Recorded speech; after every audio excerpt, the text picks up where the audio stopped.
L'homme ne vivra pas de pain seulement, mais de toute parole qui sort de la bouche de Dieu.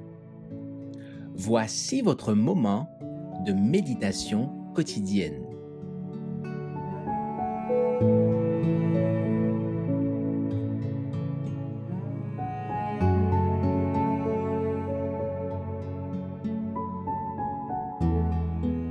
Témoin avec Jésus de l'Éternel, le 27 août.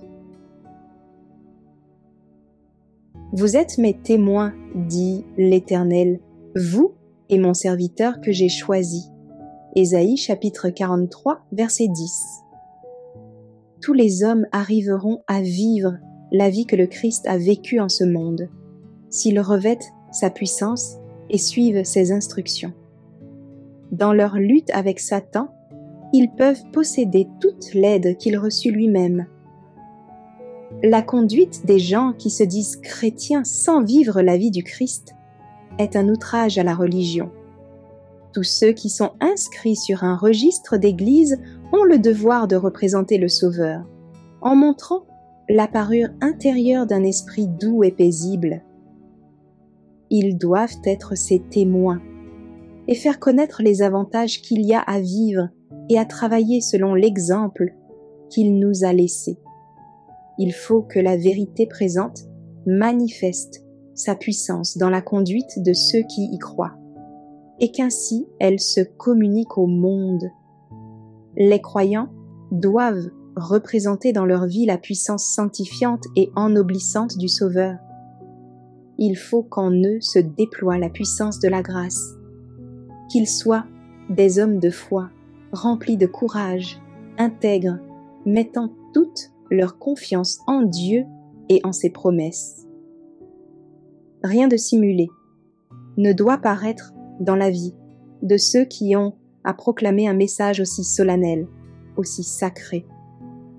Le monde a les yeux sur les adventistes du 7e jour, parce qu'il connaît leur profession de foi et leur idéal élevé. S'il constate que leur conduite n'est pas conforme à cette profession, il les regardera avec mépris. Ceux qui aiment Jésus mettront leur vie tout entière en harmonie avec sa volonté. Par la grâce de Dieu, ils peuvent maintenir intacts leurs principes. Des anges se tiennent à leur côté. Aussi manifestent-ils un ferme attachement au Christ et à la vérité. Ils sont les représentants du Sauveur, ses vrais témoins, parlant avec conviction en faveur de cette dernière. Ils montrent par leur vie qu'il existe une puissance spirituelle qui rend capables hommes et femmes de ne rien sacrifier de la justice et de la vérité, quoi que le monde puisse leur offrir en retour.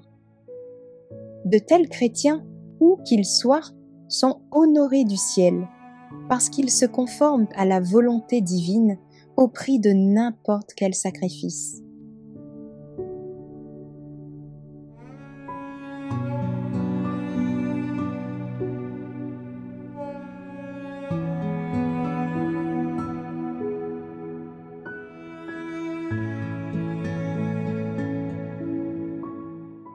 Merci d'avoir écouté cette présentation. Assurez-vous de nous rejoindre demain pour votre moment de méditation quotidienne avec lereste.org.